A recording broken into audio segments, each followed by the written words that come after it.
자, 오늘부터 새로운 시리즈의 말씀을 같이 나누게 되는데 에베소서 5장 8절부터 10절 말씀을 먼저 읽겠습니다. 에베소서 5장 8절에서 10절 말씀입니다. 제가 봉독합니다.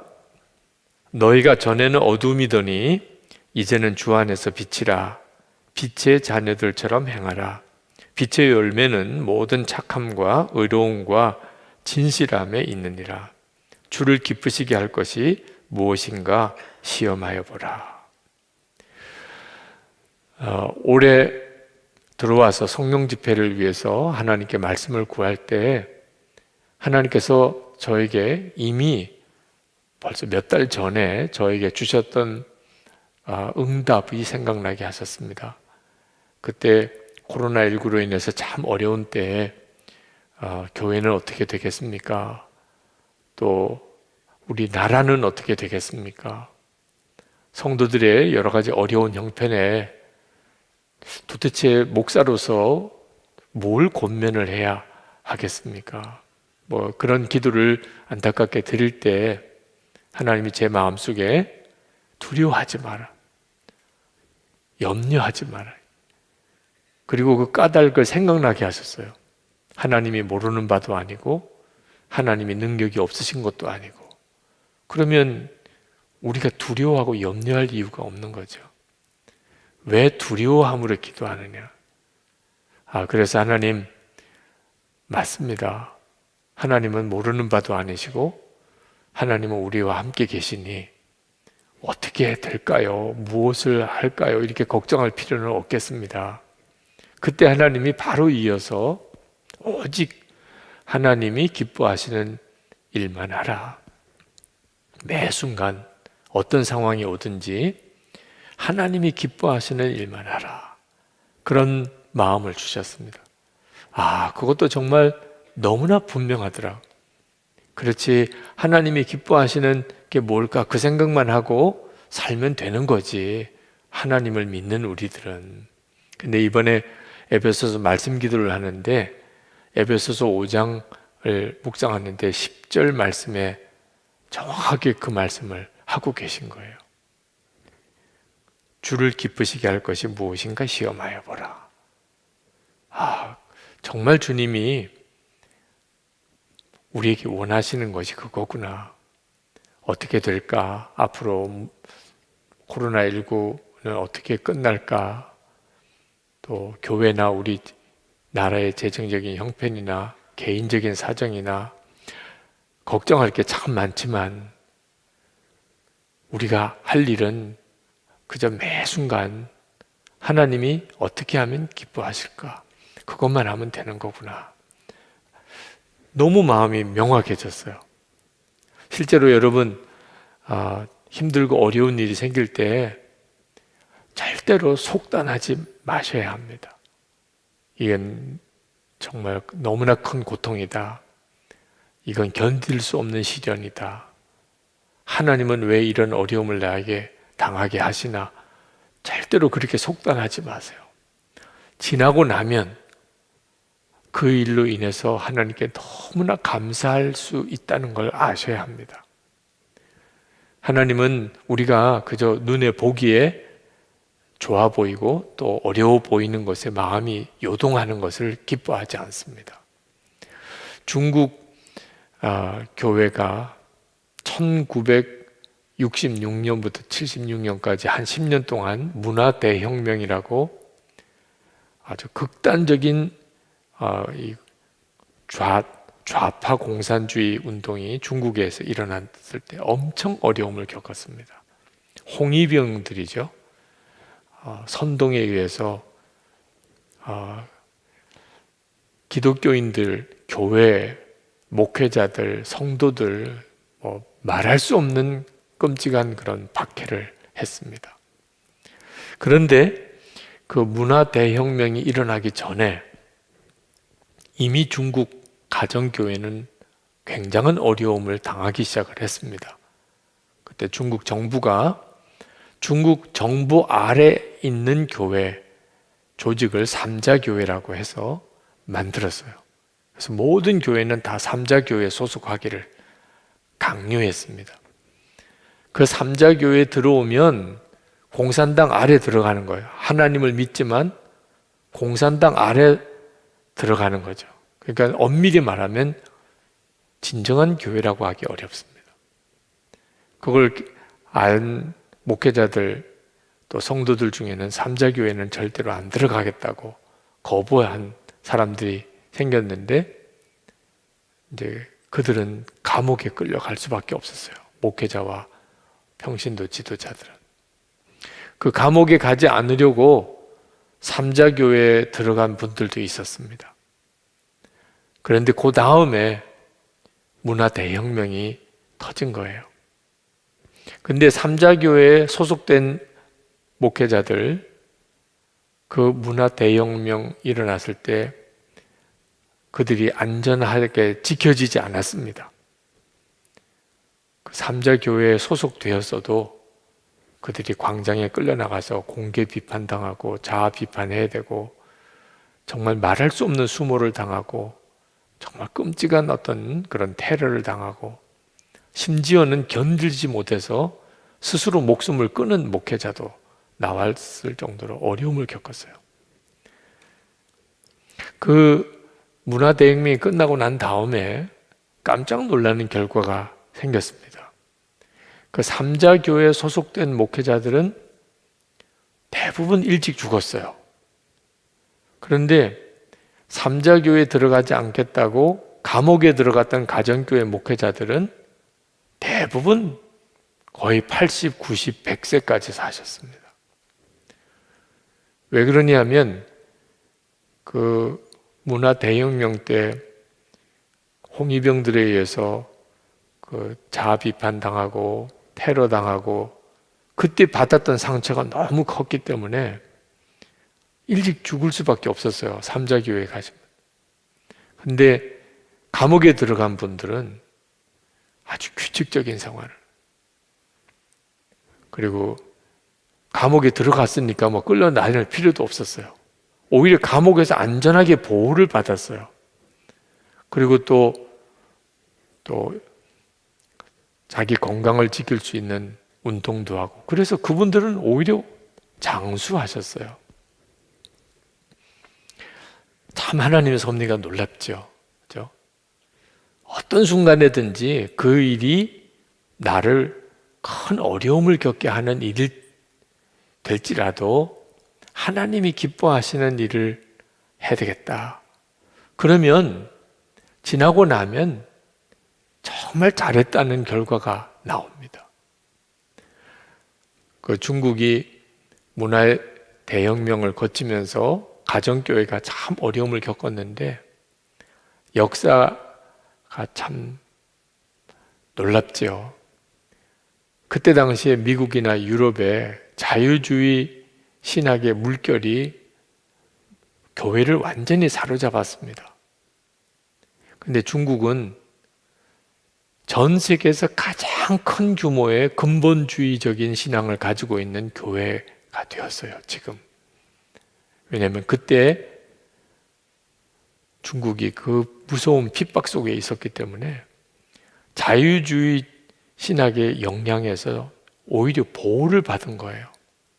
그래서 믿어지지 않을 정도로 순수한 믿음, 성경적인 믿음, 기도하는 믿음, 뜨겁게 주님의 역사를 사모하는 믿음, 그리고 주의 다시 오심을 간절히 사모하는 종말론적인 신앙을 가지고 있는 교회가 지금 중국 가정교회가 되어 있어요.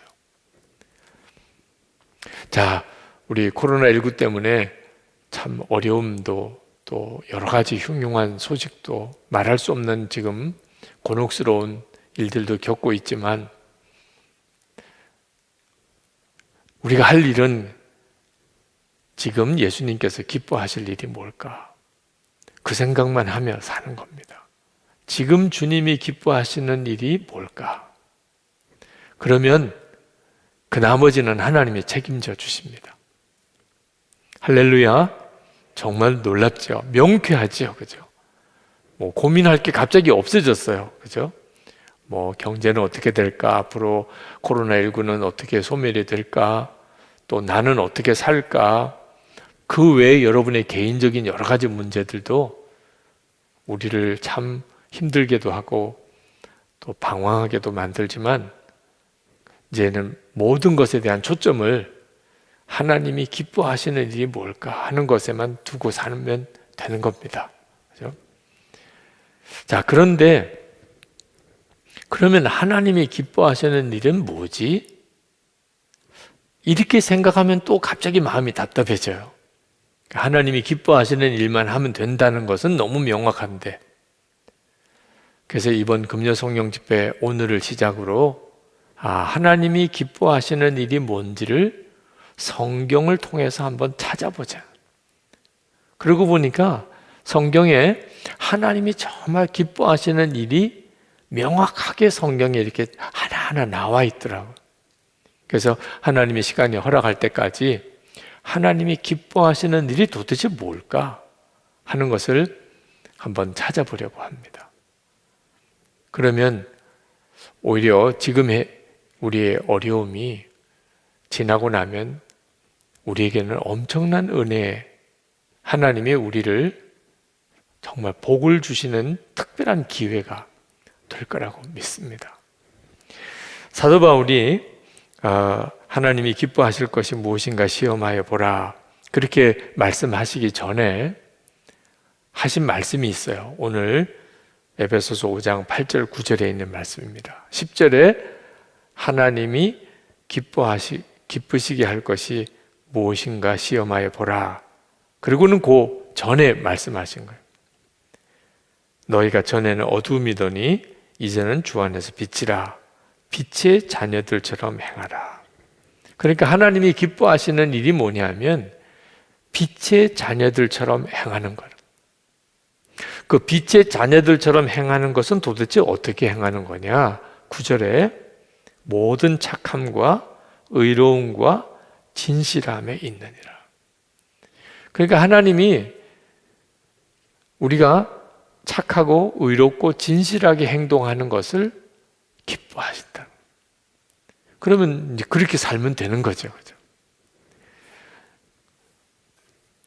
그 세계 제2차 대전 때 정말 독일이 유대인들을 말할 수 없이 핍박하고 학살하는 끔찍한 죄를 지었는데, 그때 네덜란드 사람이었던 코리 텐 붐 여사가 그 유대인들을 돕다가 함께 체포가 되어서 수용소에서 정말 끔찍한 일을 겪었고, 그 언니가 거기서 죽죠. 그런 이제 고통스러운 그런 어려움을 겪고 전쟁이 끝나고 그가 전 세계를 돌아다니면서 하나님의 역사를 간증할 때 자기 언니를 죽였던 그 간수를 용서하는 이제 역사가 일어나고, 그래서 전쟁 후에 그 유럽 사회 전체를 영적으로 일깨우는 굉장히 중요한 역할을 감당을 했습니다. 아마 여러분들도 많이 아실 거예요. 근데 이 코리텐봄 여사의 신앙이 그 아버지로부터 물려받은 신앙입니다. 그 아버지의 믿음이 참 그렇게 귀했어요. 그 코리텐봄 여사가 아버지에 대해서 소개한 일화가 하나 있습니다. 그 캐스퍼 텐붐, 그 아버지의 이름인데 시계빵을 하시는 분이었어요. 근데 한 번은 참 경제적으로 어려운 가운데, 그때 당시도 전쟁 전에 굉장히 어려움을 겪고 있는 때 근근히 그저 정말 생계를 유지하다시피 하는 정도 수준일 때 한 번은 어느 부자가 시계방에 시계를 사러 왔습니다. 그리고 아주 고가의 시계를 사려고 했어요. 그러니까 아버지가 그 시계를 소개하고 그 부자가 그걸 사겠다고 그러고, 그 시계 하나를 팔면 한동안은 경제적으로 굉장한 도움이 될 만한 그런 고가의 시계인데, 근데 시계를 이제 팔기로 하고 골라서 그 부자가 사겠다고 하고 아버지하고 그 부자 사이에 이야기를 이렇게 나누는데 왜 이 시계를 사려고 하느냐. 자기가 참 아끼는 시계가 있는데 고장이 났다는 거예요. 그래서 그걸 아무리 고치려고 해도 이걸 고칠 수 있는 시계방에 있는 길이 없어서 할 수 없이 새 시계를 사려고 한다는 거예요. 그래서 아버지가 그러면 그 시계 가지고 왔느냐? 가지고 왔다고. 그럼 한번 보여달라. 그래서 그 시계를 이렇게 풀어서 보여주니까 그 시계를 풀어서 분해해가지고 몇 군데 이렇게 짚어보더니 고쳤어요. 그래가지고는 그분한테 시계를 고쳤다고 전해주었습니다. 자기가 늘 좋아하는 시계를 고쳤으니까 새 시계는 살 필요가 없잖아요. 그렇죠? 그래서 조금 전에 다 사기로 하고 돈도 지불하기로 했던 것들을 안 하셔도 된다 그러면 고치셨으니까 그냥 가시라고.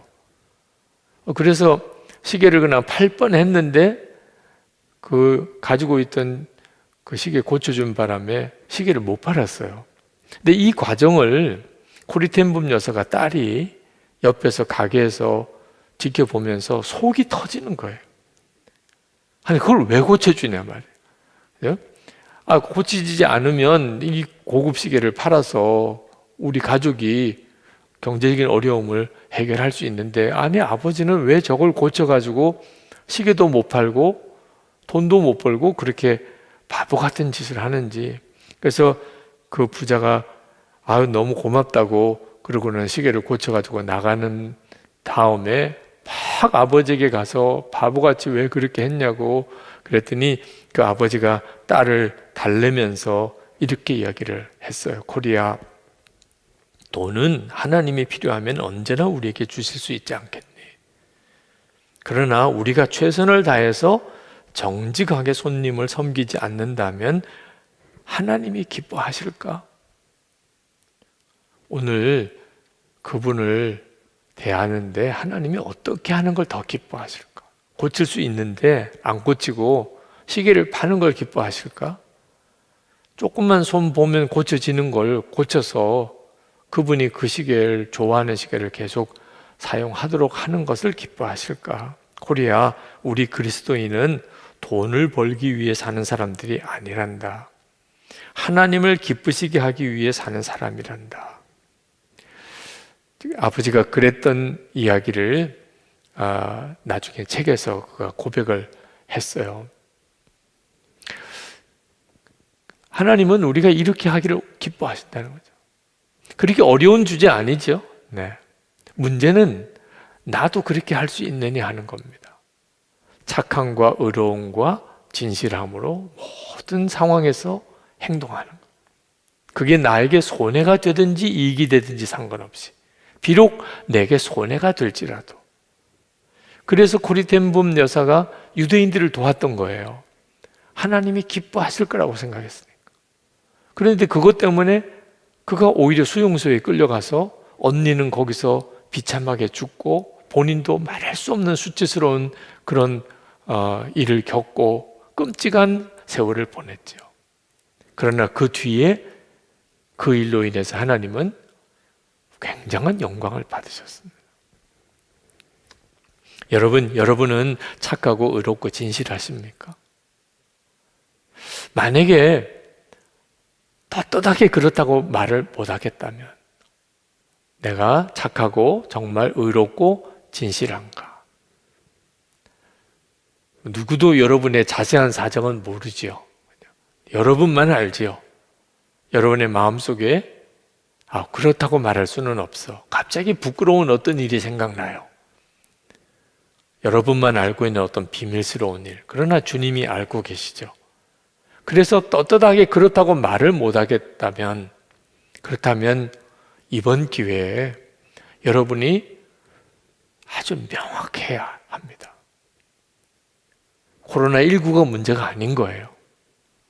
우리는 잘못하면 전혀 엉뚱한 쪽에 정신 팔려서 세월 다 흘려보냅니다.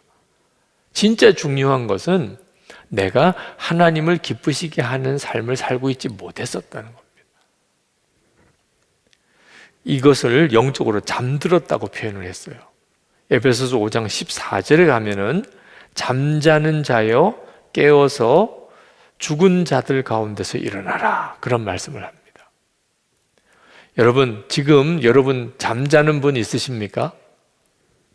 혹시 영상으로 이 집회에 참여한 분 중에 지금 조시는 분 있으세요? 아마 없으실 겁니다. 그죠? 그런데 왜 잠자는 자들아 일어나라, 깨어 일어나라고 할까요? 영적으로는 잠든 상태에 있는 사람이 많은 겁니다.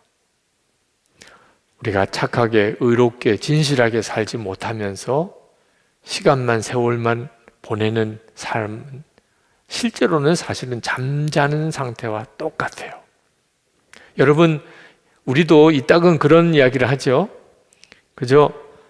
지나간 세월을 보면 이거 언제 이 세월이 다 지나갔지? 마치 꿈꾸는 것 같아, 이런 표현을 쓰기도 하죠. 그죠? 정신없이 살았던 것 같긴 한데 벌써 내 나이가 이만큼 됐나? 올해도 말이에요, 한 달이 이렇게 지나갔잖아요. 여러분, 한 달 동안을 어떻게 사셨어요? 아유, 꿈꾸는 것 같아요.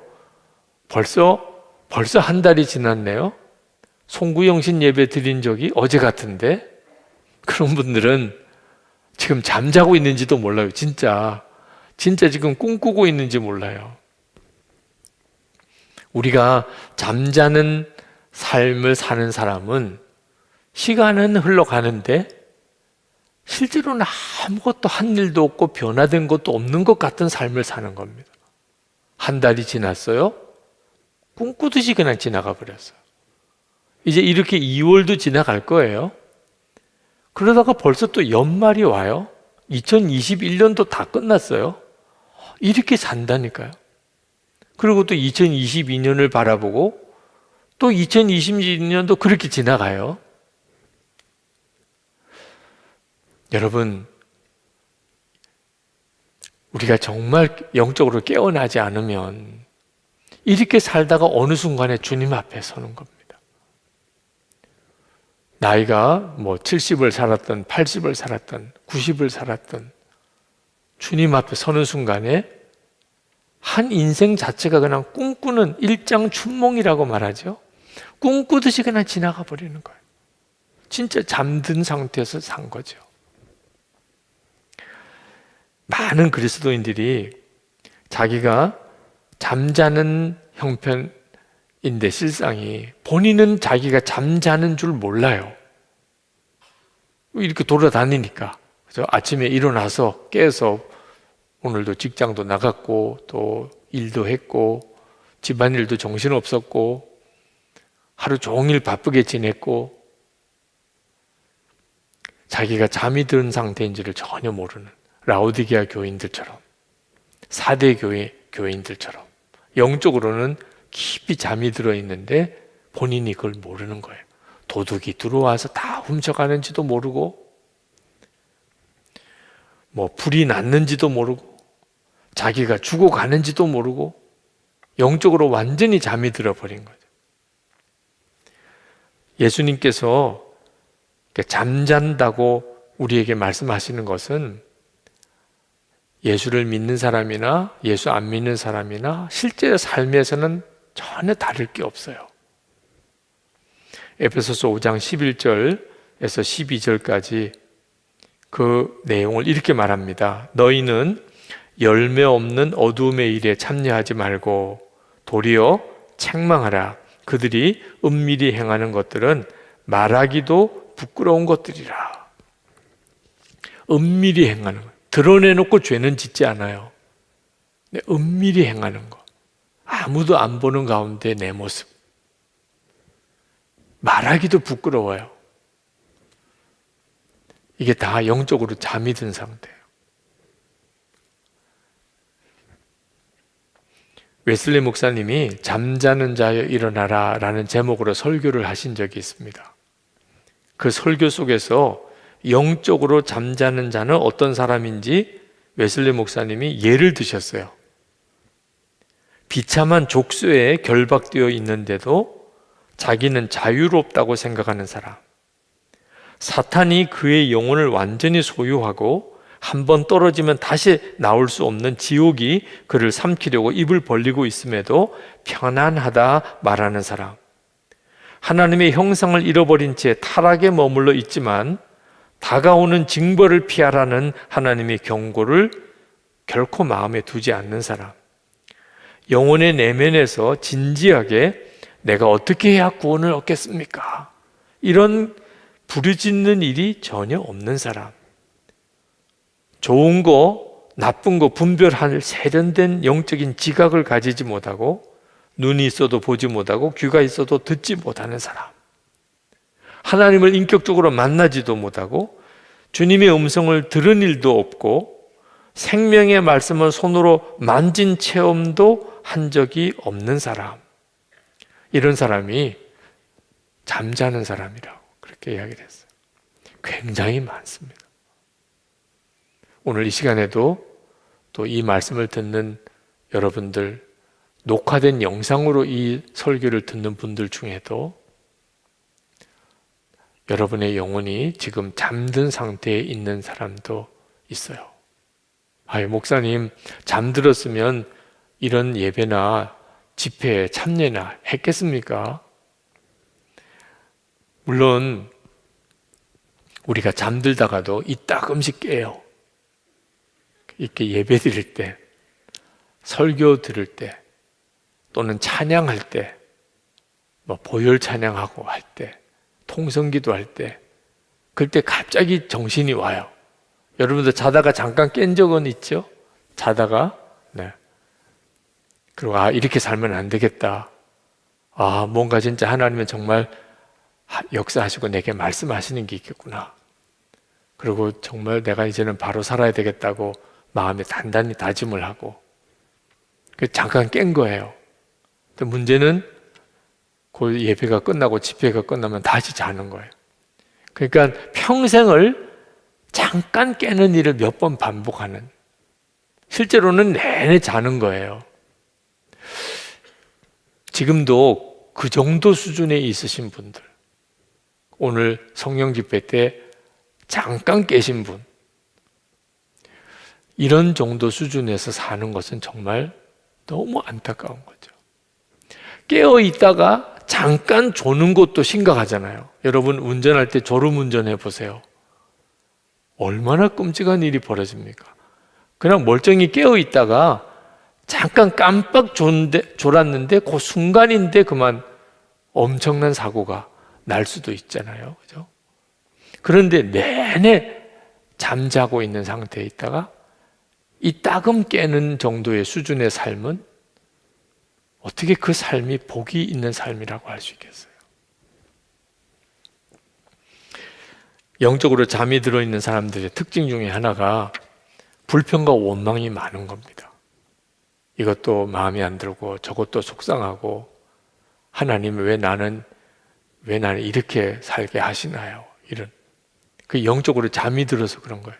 왜냐하면 자기가 받고 있는 은혜는 지금 자기가 겪고 있는 어려움과 비교할 수 없이 컸거든요.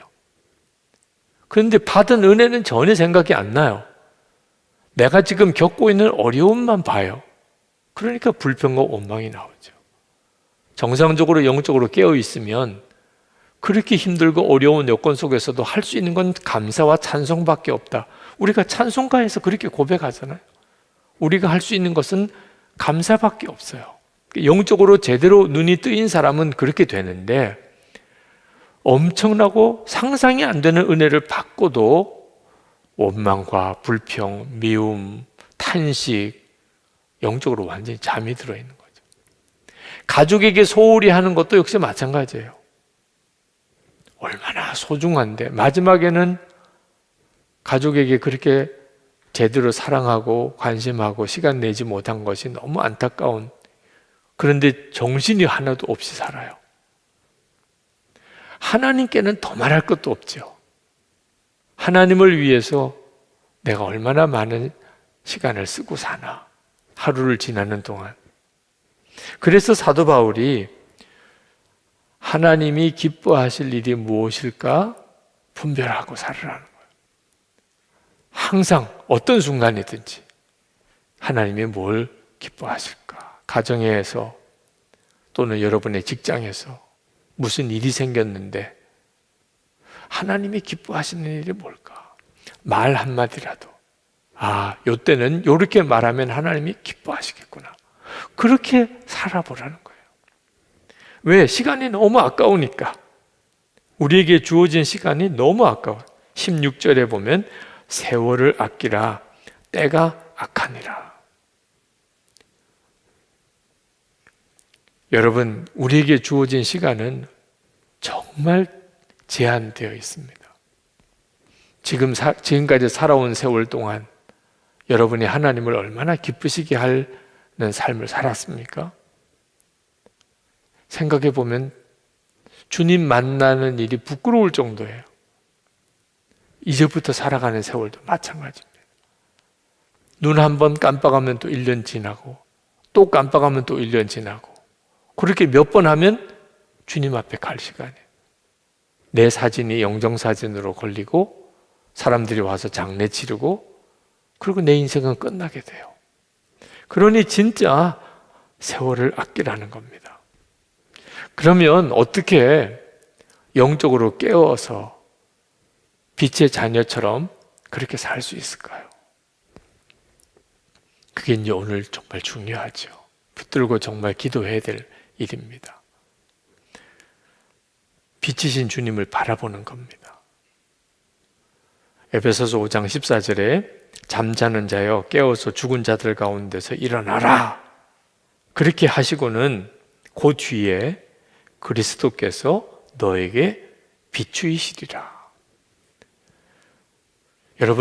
여러분이 영적인 잠에서 깨어나는 것은요, 주님을 생각하고 바라보는 데서 일어나는 사건이에요. 여러분이 영적인 잠에서 갑자기 깨어나는 것, 가정은 여러분에게 있어서 너무나 무거운 짐이고 답답하기만 하고 기쁠 일이 하나도 없고 그 영적으로 잠이 든 상태니까 그런 상태에 그렇게 느껴지는 거예요. 그런데 주를 바라보면 갑자기 영이 깨어나요. 그렇게 답답하기만 하고 그렇게 고통스럽게만 하고 근데 영적인 눈이 깨어 보니까 하나님이 나에게 주신 너무나 귀중한 기회예요. 가족들을 섬기고 그리고 끝까지 믿음의 본을 보이고 그리고 사랑할 수 있는 정말 둘도 없는 기회예요. 어려움이 없었다면 믿음의 빛의 증거도 없는 거죠. 시험이 없다면 진짜 사랑이 검증되지도 않는 거죠. 하나님이 나에게 기가 막힌 기회를 주신 거예요. 전에는 답답한 상황이라고만 여겨졌는데 주를 바라보니까, 예수님을 바라보니까 주님은 빛이세요. 그래서 내게 빛으로 비추어요. 그리고 눈이 갑자기 뜨였어요. 직장에서 그렇게 속썩이기만 하는 사람들, 주변 사람들이 다 알아요. 그 사람이 악하고 내가 피해자라는 걸. 그런데 그때 주님이 눈을 열어주시면 그 원수같이 나에게 대하는 그를 정말 주님의 사랑으로 섬길 기회를 주신 거예요. 그래야 주변 사람들이 다 예수 믿는 사람은 왜 좋은지를 알 수가 있는 거예요. 도대체 저 사람에게 있는 저 용서와 사랑의 능력은 어디서부터 오는 건가? 그럴 기회를 주신 거잖아요. 주님이 빛으로 비춰주지 않을 때는 그저 그 사람은 나를 괴롭히기만 하는 원수 같은 사람이었어요. 근데 주님이 빛을 비춰주시고 나니까 그 사람을 통해서 주변에 있는 모든 사람에게 복음의 능력, 진짜 하나님을 믿는 자의 그 빛이 드러나게 하시는 놀라운 방법이죠. 그런 사람이 없었다면 복음의 능력이 드러날 기회도 없었잖아요. 오히려 그래서 감사하게 되는 거예요. 하나님 나에게 이런 사람을 붙여주신 걸 감사합니다. 우리가 주님을 바라보면 영적 잠에서 갑자기 깨어납니다. 가정도, 일터도, 교회도, 지금 시대도 마찬가지예요. 요즘에 교회에 대한 이런저런 참 안 좋은 소식들 때문에 우리 마음이 너무 무겁습니다. 요즘엔 참 기도하는 것도 힘들 정도예요. 그동안에 우리가 교회가 사회에 본을 보이자고 참 무던히 애를 썼는데 몇 가지 뉴스 때문에 그게 다 한순간에 다 헛수고처럼 느껴질 수도 있잖아요. 그런데 주님을 바라보니까 지금 이렇게 되어지는 일 자체가 우리가 알 수 없는 하나님의 또 하나의 계획을 이루어가는 일이라. 흔들리지 않고 우리가 지금까지 해왔던 것처럼 주님을 바라보고 꾸준히 나가는 것. 우리가 지금 할 수 있는 건 그거밖에 없어요. 요한복음 8장 12절에 나는 세상의 빛이니 나를 따르는 자는 생명의 빛을 얻으리라. 우리가 할 수 있는 일은 지금 이 순간에 주님을 그냥 따라가는 거예요. 주님은 어떻게 하시나? 아마 여러분 중에 힘들고 답답한 일이 많고 너무너무 어려운 중에 오늘 그냥 성령 집회나 가야 되겠다. 미리 신청을 안 했으니까 그냥 성령 집회 때 이렇게 유튜브 채널에 들어와서 영상을 보시는 분들도 있으실 거예요. 주님을 따라간 거죠, 뭐. 그렇죠? 이처럼 우리는 매 순간에 그냥 주님을 바라보고 주님을 따라가는 것. 그러면 생명의 빛을 얻으리라. 어떤 분이 저에게 메일을 보내주신 거 보고 깜짝 놀랐던 일이 있었는데 이렇게 쓰셨어요. 목사님, 사실 저는 목사님 바로 앞에서 뵙고 한 5분 정도를 함께 걸었던 적이 있습니다. 그날 저는 아이 손을 잡고 역을 향해 걸어가고 있었습니다. 근데 앞서 가시는 분이 약간은 느린 듯한 걸음으로 휘청휘청 걸어가고 있었고 사람들이 인사하기에 누군가 했는데 목사님이셨습니다. 무언가 생각하시며 혼자 걸으시는 모습이 인상적이었습니다. 저는 따르고 싶은 선배님으로 생각하고 있었기에 앞서지 않고 길이 갈라지는 순간까지 숨 죽이며 목사님 뒤에 있었지요. 아주 소름이 끼치더라고요. 네.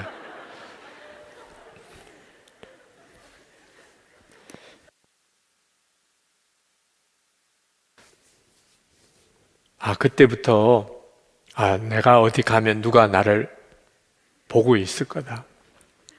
차라리 아는 척이라도 하면 그러면 그분이 나를 보는 걸 내가 의식하고 내 행동도 조심할 수도 있겠는데 아주 말도 안 해주고 그냥 뒤따라 계속 따라오는 게만 그러면서 그분이 표현하기를 약간은 느린 듯한 걸음으로 휘청휘청 걸어가고 있었고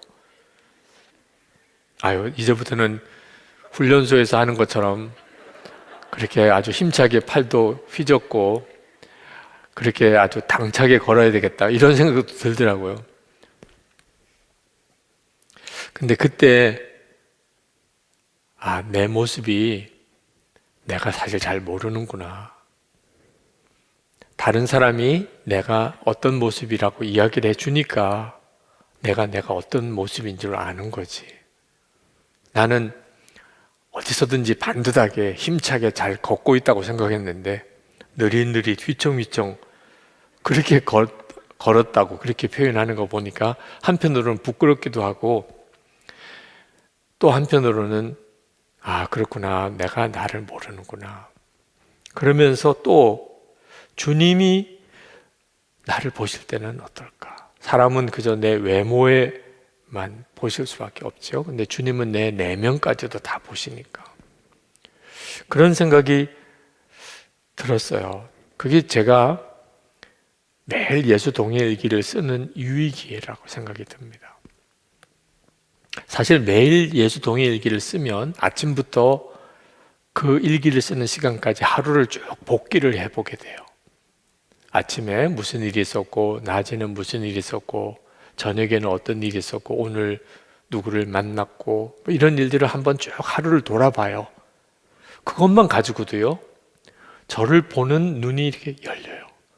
아, 오늘 내가 이렇게 살았구나. 오늘 내가 이런 말을 했었구나. 오늘은 내가 이렇게 시간을 보냈구나. 그리고 저녁에 오늘 하루의 일기를 쭉 이렇게 정리를 해보면, 그러면 그게 바로 빛 가운데 나가는 거예요. 주님과 함께 정말 빛 가운데 살아보는 거죠. 예수님을 바라보면 어쩔 수 없이 그렇게 가게 돼 있어요. 그냥 일기를 혼자서만 쓴 거하고 일기를 나눈 방에서 이렇게 나누는 거하고는 또 엄청난 차이가 있습니다.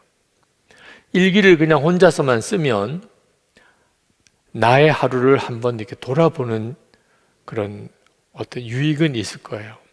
그런데 그걸로 끝이에요. 아, 오늘은 참 이렇게 살았어. 오늘은 이렇게 만났고 오늘 이런 말을 했고. 혼자만 일기를 쓰면 그걸로 쓰는 걸로 끝났죠. 근데 일기를 나누려면 그것으로 충분하지가 않습니다. 그러면 그날 내가 살았던 내 삶을 붙잡고 하나님께 기도하게 돼요. 그래서 회개할 건 회개하고 고칠 거는 고치고 그 가운데서 감사가 깨달아지고 그리고 나누게 돼요. 다른 사람에게 나의 하루를 이렇게 공개한다는 것은 나를 완전히 다시 다듬어 가게 됩니다. 그래서 예수 동의 일기는 빛 가운데 걷는 삶이에요. 저는 10년 동안 예수 동의 일기를 쓰면서 주님이 빛의 자녀들처럼 행하라. 그게 가능하다는 생각을 하게 됐어요. 우리가 늘 거울을 보면서 지내죠. 그러니까 우리가 이렇게 서로 얼굴을 볼 수 있는 거예요. 만약에 여러분 아침에 일어나서 지금까지 거울을 한 번도 안 보셨다고 하면 아마 다른 사람이 보기에는 굉장히 민망할 거예요. 여러분도 집에 돌아가 보면 내가 이 모습하고 오늘 교회까지 갔다 왔단 말이야. 이렇게 아마 당황스러울 겁니다. 하루 종일 거울을 안 봤으면 머리가 엉클어지고 뭐 여기에 새 둥지가 만들어지고 그리고 여기 얼굴에 뭐가 묻어 있고 아주 보기가 참 민망할 거예요. 하루만 거울을 안 봐도요, 그 정도라면 예를 들어서 한 일주일쯤 거울을 안 보고 살았다. 그러면 아마 다니면 사람들이 계속 돌아볼 겁니다. 한 달 동안 거울을 안 보고 살았다. 그러면 아마 옆에 사람들이 안 오려고 할 거예요. 우리가 우리의 외모만 가지고도요, 이렇게 늘 거울을 보고 사는 거하고 그리고 전혀 거울을 보지 않고 사는 거하고는 엄청난 차이가 있습니다. 우리의 마음과 생각까지 주님 앞에서 늘 비추어 보고 사는 사람, 그렇게 늘 사는 사람하고 자기 자신의 내면을 전혀 살펴보지 않고 그렇게 그냥 하루를 지나고는 피곤하면 쓰러져 자고 바쁘게 살다가 저녁에 그냥 뉴스 보다가 또는 텔레비 좀 보다가 그러다가 또 씻고 그냥 자고 그렇게 산 사람하고 삶이 똑같을 수가 없어요. 빛 가운데 늘 산 사람과 전혀 빛 가운데 자기를 돌아보지 않고 산 사람은 그렇게 1년, 2년, 3년 지나고 나면 삶이 완전한 차이가 벌어지게 돼요. 우리가 어떻게 하면 빛의 자녀처럼 살 수 있을까요? 주님 앞에서 끊임없이 나를 비추어 봐야 돼요. 오늘도 마찬가지입니다. 이 일을 정말 꾸준히 해야 돼요.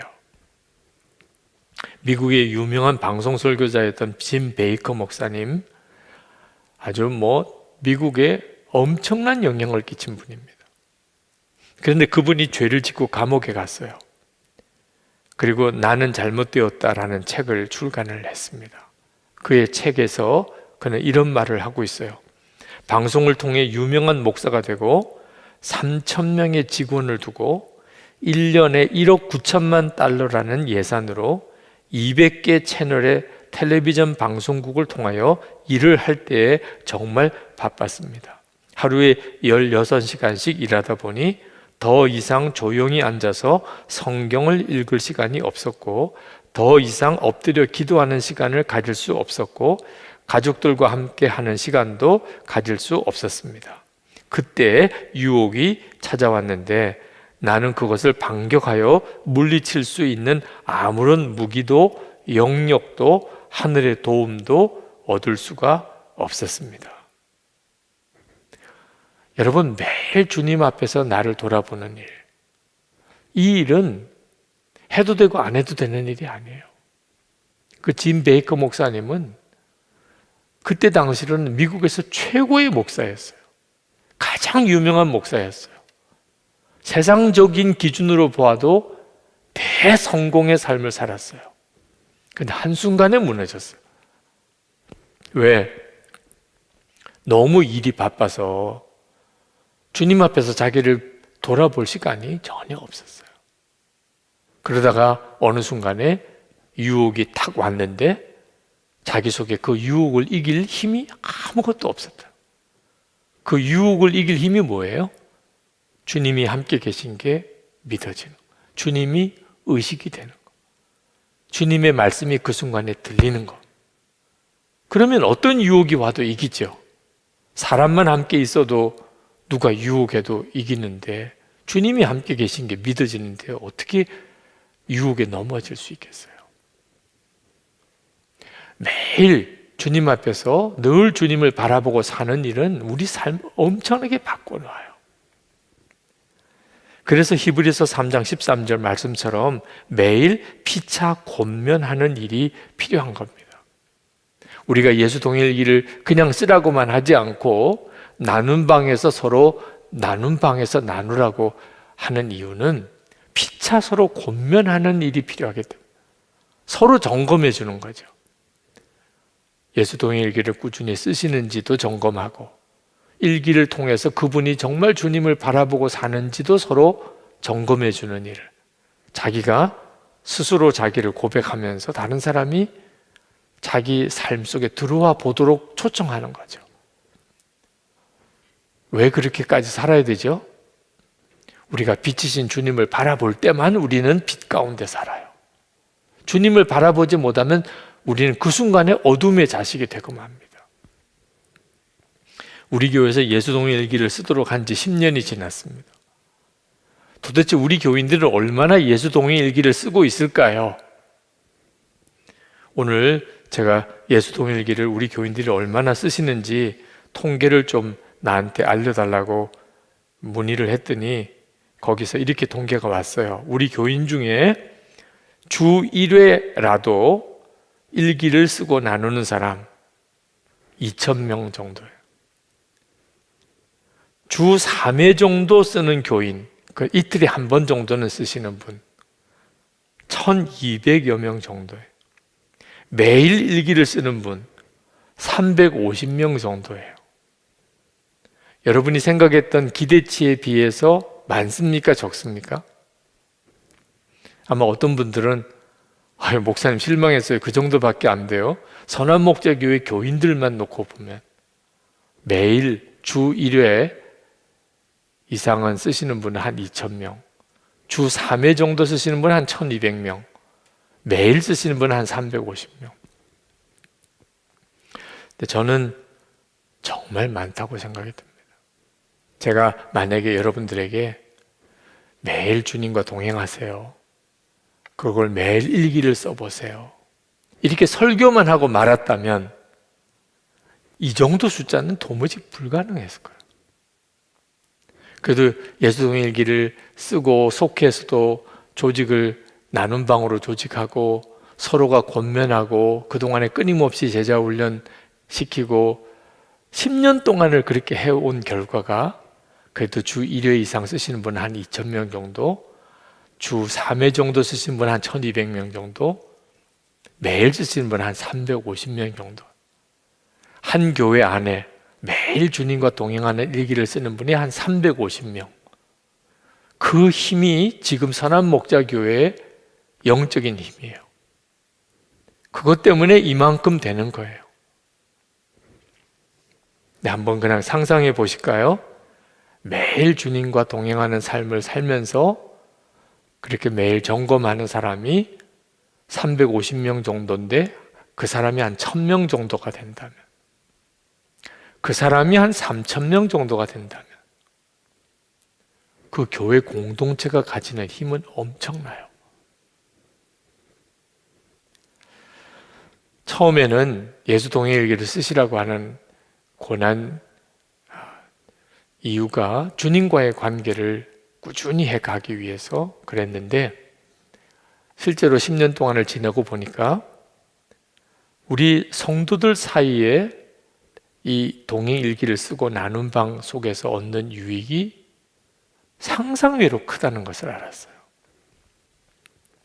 서로를 붙들어주고 주님과 친밀히 동행하는 일에 놀라운 진보를 가져오게 만든 거죠. 혼자서 빛 가운데 살고 주님과 동행하는 일은 금방 좌절이 와요.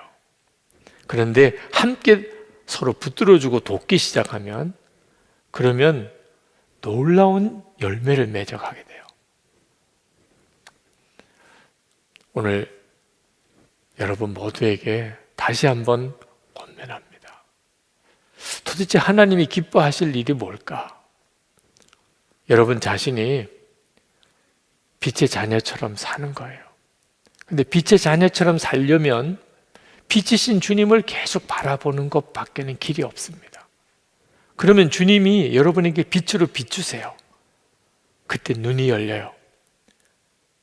여러분이 주님을 바라보지 않고 살던 때와는 완전히 다른 생각을 하게 돼요. 감사가 터지고 사랑할 사람이 알게 되고, 그리고 여러분이 섬겨야 될 영역이 있고, 그리고 정말 하나님이 하시는 일들이 눈에 보이는. 이 시간에 우리 같이 기도합시다. 오늘 이 밤에 하나님께서 우리 마음에 가장 먼저 주님, 제가 빛이신 주님을 계속 바라보면서 제가 빛의 자녀로 그렇게 살기를 원합니다. 힘들다, 어렵다, 답답하다, 괴롭다, 죽겠다, 주님, 제가 더 이상 그렇게 판단하지 않겠습니다.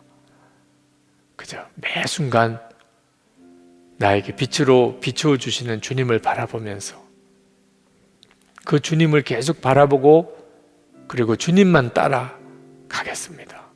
저를 이 시간에 분명하게 인도해 주소서. 그리고 우리가 함께 손을 잡겠습니다. 나 혼자만 그렇게 결심하지 않고 우리 같이 빛 가운데 나가는 성도들이 되어서 나도 지켜주시고 그도 지켜주시기를 바랍니다. 나 주님의 기쁨 되기 원하네. 그 찬송을 우리 같이 부르시고 기도하겠습니다.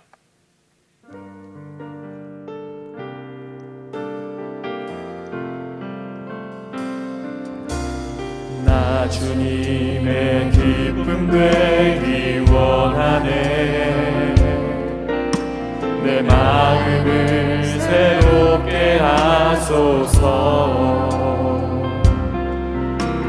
새 무대가 되게 하여 주사. 주님의 빛 비추게 하소서. 겸손히 내 마음 드립니다. 겸손히 내 마음 드립니다. 나의 모든 것 받으소서. 나의 맘 깨끗게 씻어 주사. 주의 길로 행하게 하소서. 내가 원하는 한 가지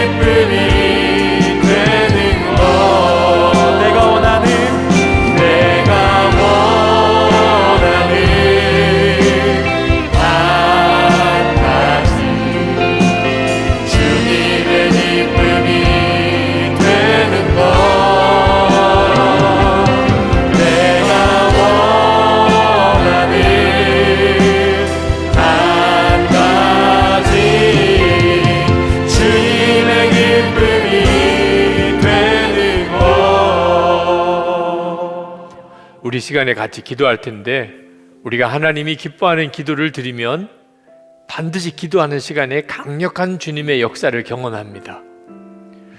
앞으로 어떤 일이 일어날지, 내가 어떤 형편 속에서 살게 될지 모르지만 오직 하나님이 기뻐하시는 것만 제가 하기를 원합니다. 그 기도가 오늘 첫 번째 기도입니다. 지금 여러분 여러 가지 형편이 다 다르겠지만 한 가지만 기도하십시오. 하나님, 주님이 기뻐하시는 그것을 하겠습니다. 주님이 기뻐하시는 그 일만 하며 살기를 원합니다. 우리 다 같이 통성으로 기도하겠습니다.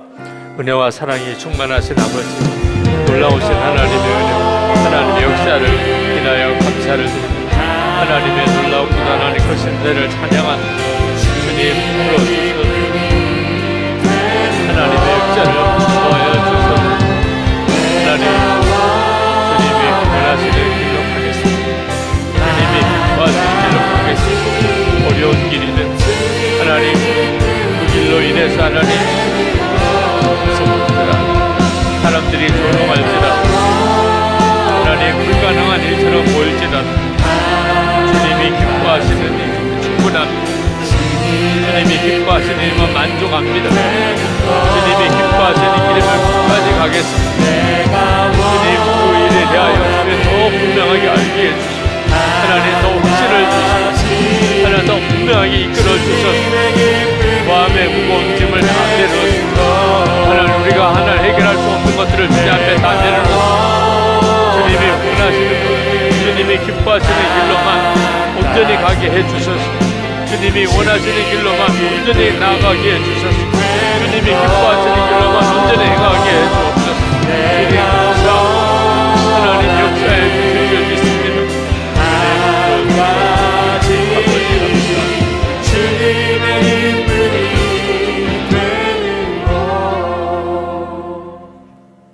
오늘 하나님은 우리에게 주님이 기뻐하시는 것이 무엇인지를 명확하게 말씀하셨어요. 가정에서나 직장에서나 교회에서나 우리가 착하고 의롭고 진실하게 사는 겁니다. 하나님, 그렇게 하겠습니다. 제가 어떤 일을 하든지 누구를 만나든지 오직 기준은 그게 착한 것인가, 의로운 것인가, 진실한 것인가. 그러면 저는 충분합니다. 주님이 그것을 기뻐하시니 손해를 볼지라도 저는 그렇게 가겠습니다. 여러분의 지금 상황 속에 무엇이 도대체 착하고 어떻게 하는 게 의롭고 어떻게 하는 게 진실한 것인지 그거 하나만 기준입니다. 주님이 그 기준으로 여러분에게 말씀하실 거라고 저는 확신합니다. 이렇게 하라. 이것이 내가 갈 길이다. 이것이 내가 기뻐하는 길이다. 오늘 주님의 인도함을 잘 받으시고 여러분에게 지금 주어진 상황에서 주님이 여러분을 이끄시는 것을 정확하게 깨닫게 되기를 바랍니다. 주님, 제가 착하고 의롭고 진실한 그 일을 하겠습니다. 기도합시다. 은혜와 사랑에 충만하신 하나님, 놀라운 하나님 크신 하나님 감사합니다. 하나님의 말씀 우리가 그대로 이루어지기를, 하나님의 뜻이 우리 가운데 그대로 성취되기를 원합니다. 하나님의 살아계심이 분명하게 드러나게 되기를 원합니다. 나의 주님, 나의 하나님, 그 언제를 더욱까지 하시는 놀라우신 주님, 그대로 좋아하시는 하나님 앞에 공의 하나님 하나님 앞에 진실하게 서기를 원합니다. 하나님이 기뻐하는 뜻대로 세워지게 되기를 원합니다. 하나님의 능과 주선에 붙어가 주시기를 원합니다. 하나님의 은혜에 힘으로 삼아주시기를 원합니다. 하나님과 은혜가 충만하신 주님, 오늘도 하나님 온전히 주셔서 온전히 살려주셔서 하나님 온전히 붙잡아 주셔서 능력의 손에 더 갖게 해주셔서 은혜로 인도해 주시고 주님 도우셔서 하나님 은혜로 주시고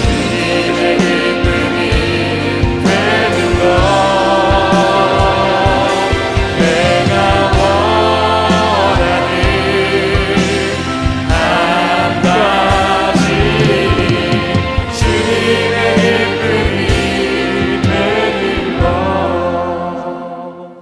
이 시간에 마지막으로 우리 같이 기도하고 계속해서 여러분 주님의 인도하심을 따라 기도하시기 바랍니다. 빛이신 주님을 바라보며 또 주님 안에 거하는 일에 서로 마음을 열고 정말 연합하기를 원합니다. 혼자서만 몸부림치지 않고 함께 하겠습니다.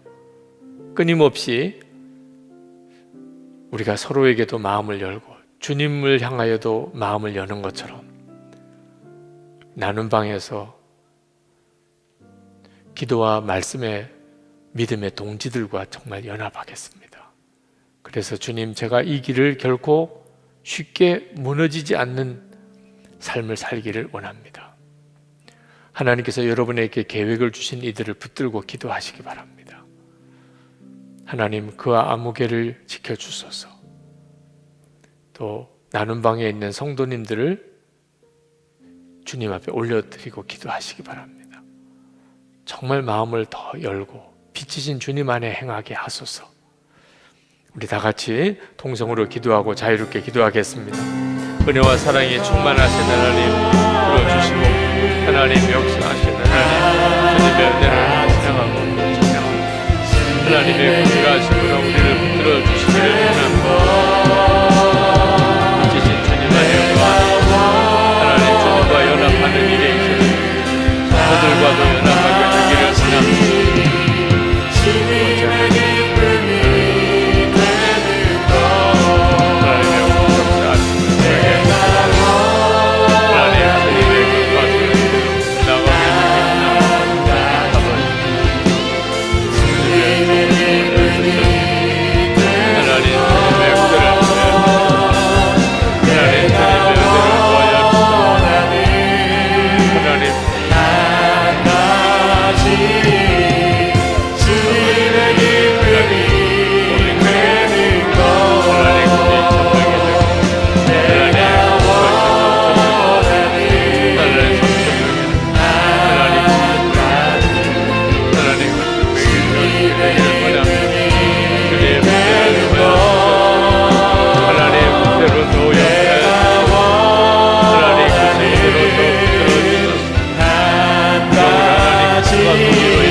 하나님 주님과 진실이 동행하는 성도들이 하나님 앞에 온전히 세워지게 되기를 원합니다.